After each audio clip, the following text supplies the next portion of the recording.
How wicked must one be to lay hands on an 8-year-old girl? Today, we'll discuss a brutal homicide that occurred in Bian City, China. The perpetrator's name is Gao Chenyang. Single-handedly, he rose to the top of China's 10 major unsolved cases. Over 14 years, he savagely murdered 11 people, including an 8-year-old child. What's even more appalling is that he brought home and collected the victim's private parts. Yet, this depraved killer managed to evade capture for a whole 28 years. It's not an exaggeration to say that during those 28 years, he terrorized not only Bian City but the entire country as a murderous demon. It's bedtime.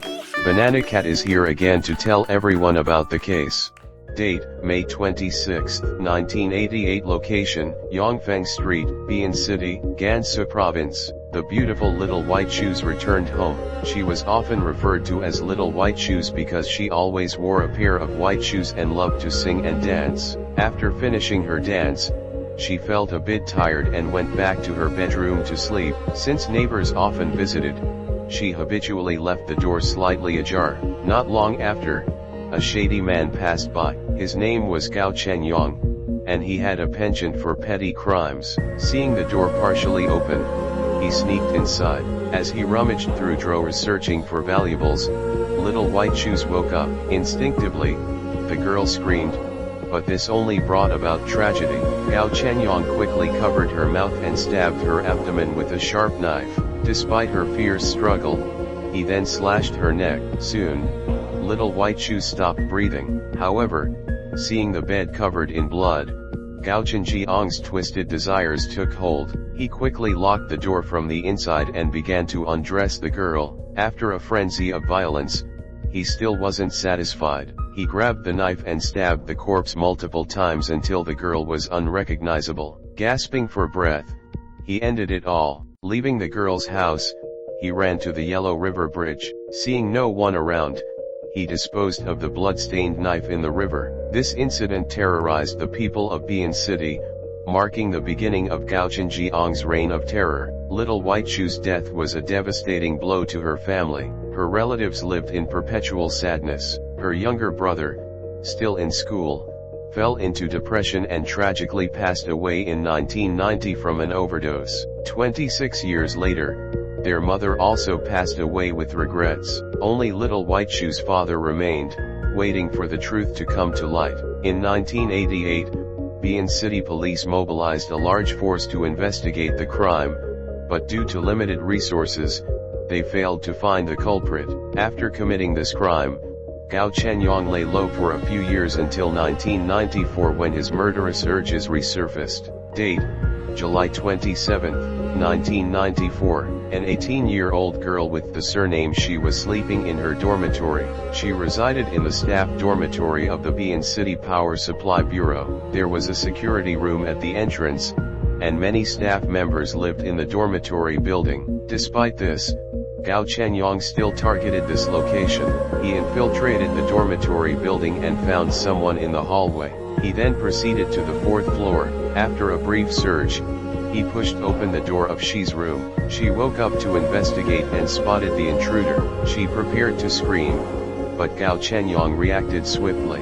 He struck the girl's head with his fist and simultaneously stabbed her in the neck with a spring knife. Consequently, there was no sound, and the girl collapsed onto the bed. However, Gao Chenyang did not assault her further.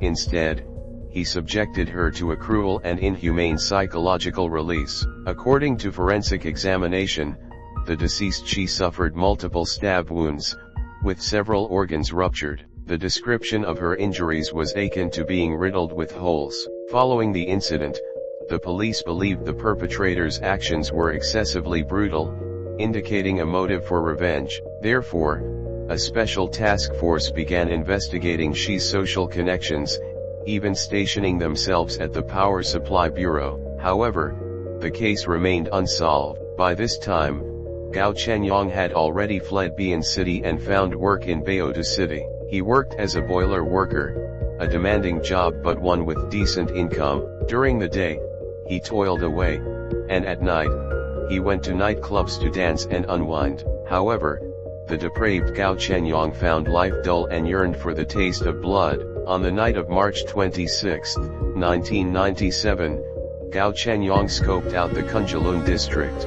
He came across a house with a slightly ajar door and noticed only one woman inside. He barged in, grabbed a rope, and approached the woman. As soon as she turned around, he seized her by the neck. Within a minute, the woman stopped struggling. Gao Chenyang then immediately violated the corpse. Afterward, he used a knife to mutilate the woman's body until he felt satisfied, then hastily fled the scene. Local authorities obtained two crucial pieces of evidence in this case: the perpetrator's semen and 3 fingerprints. Preliminary investigations led the Baotou City Police to believe that the perpetrator was likely an outsider. However, when they initiated an investigation, Gao Chenyang had already left Baotou City and returned to Bian City. If Gao Chenyang was once considered a demon, a year later, this term could no longer encapsulate the extent of his evil deeds. Date: January 13, 1998, noon, near Bian No. 2 Middle School.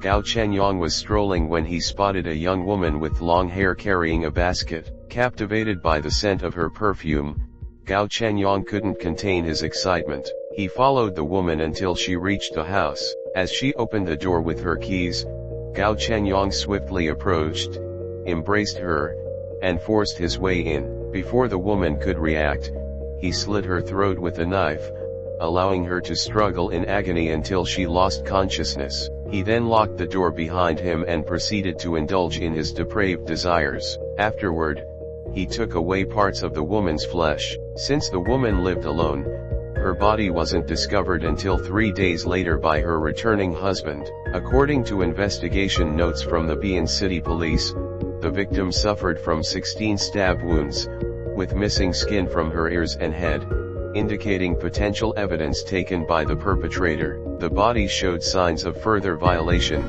with the bed soaked in blood. Gao Chenyang's methods were beyond cruel. However, merely 6 days later, Gao Chenyang struck again. Date: January 19, 1998, afternoon. A 27-year-old woman surnamed Deng was walking home. Unaware of the danger lurking behind her in broad daylight, she reached home and locked the door. Gao Chenyang crouched outside, listening for a while before knocking on the door. Deng opened the door and asked if he was looking for her husband.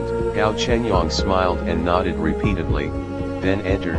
Deng served him tea, while Gao Chenyang scoped out the surroundings, ensuring she lived alone. He then prepared to take out a folding knife.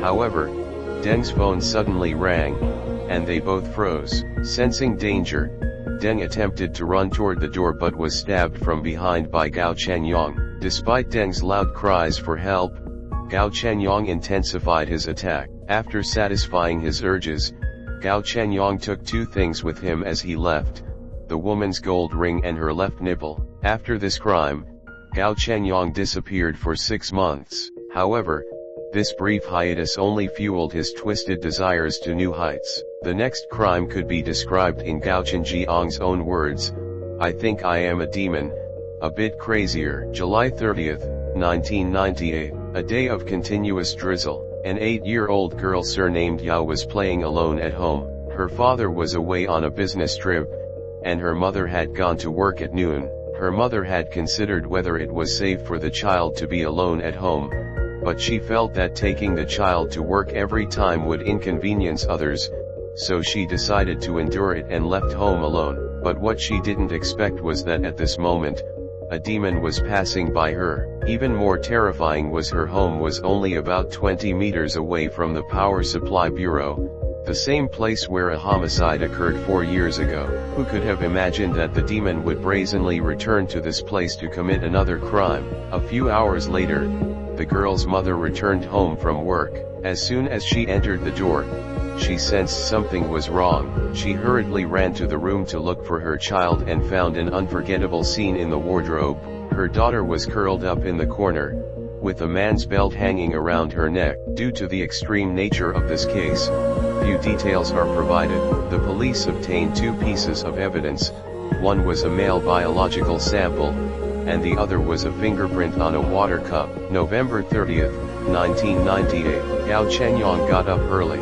It had been 4 months since his last crime, and he couldn't resist the urge. He set out again to find his prey. Soon, he targeted a woman surnamed Kui who was returning home from grocery shopping. Gao Chenyang resorted to force once more, breaking into the woman's home. However, this time, his methods reached an unprecedented level of brutality. The smell of blood at the scene was unbearable even for the investigating police. In addition, the police discovered that the photo of the victim had also been taken by the killer, indicating a perverse collector's tendency. With this, there had been 7 consecutive murders in Bian City. The local police took it very seriously, intensifying both their investigation and patrol work, which became continuous 24-hour operations. Yet, no one knew when the next homicide would occur, not even Gao Chenyang himself. November 20, 2000. After 2 years on the run, Gao Chenyang returned to Bian City, and the first thing he did was to seek out his prey. The employee dormitories of the local textile factory were a few rows of inconspicuous small houses. After observing for a few minutes, Gao Chenyang targeted the home of a woman surnamed Luo. Luo was taking care of her 2-year-old child when she saw a strange man wielding a knife burst in. Instinctively, she hugged her child, but Gao Chenyang immediately threatened her with the child. Luo obediently complied, but to her dismay, even though she complied, Gao Chenyang did not spare her, and all of this happened in front of her child. Gao Chenyang later stated that at the time, he felt the child was too young and probably wouldn't be able to identify him, so he didn't harm the child. In 2001, the focus shifted from when the initial killer would be caught to whether one would be the next victim. From May 2001 to February 2002, the demon Gao Chenyang entered his final frenzy. He killed 3 women consecutively, employing horrifying methods. One victim suffered over 100 stab wounds, leaving her body mutilated. Spanning from the first victim in her white shoes to the last murder in 2002, this spree lasted 14 years. However, Gao Chenyang wasn't apprehended until 2016, meaning the Bian serial killings remained unsolved for a staggering 28 years. So, how did Gao Chenyang finally get caught? This brings us to advancements in forensic technology. With the establishment of DNA databases, solving crimes became more feasible. Before the existence of DNA databases, even if a suspect's DNA was obtained, identifying them was nearly impossible. It wasn't until 2004, 2 years after Gao Chenyang ceased his killings, that China's law enforcement established a DNA database. However, the process of database construction and information storage took time. In August 2016, Gao Chenyang's distant uncle was arrested for bribery, and his DNA was logged into the database. Astonishingly, it matched the DNA from the Bian murders. Subsequently, the police screened all males in the uncle's family, leading to the capture of the real-life demon hiding for 28 years. On August 26, 2016, the police arrested Gao Chenyang in a shop at a Bian school. When questioned by the authorities, he quietly confessed, "I know, I killed people." 3 years later, on January 3, 2019, the demon Gao Chenyang was executed. Compared to his pre-incarceration self, he had even gained weight, a stark reminder of the utter lack of humanity. Although the Bian police invested immense effort, tracking 230,000 individuals and comparing over 100,000 fingerprints, they couldn't identify the real culprit. This case became one of China's greatest mysteries since its founding. As the saying goes, justice may be delayed, but it will never be denied. Fortunately, this demon ultimately received the punishment he deserved. Finally, we're grateful for the progress of science and society. May there be no more evil in the world. With that, we conclude this case. Thank you all for watching. Don't forget to subscribe.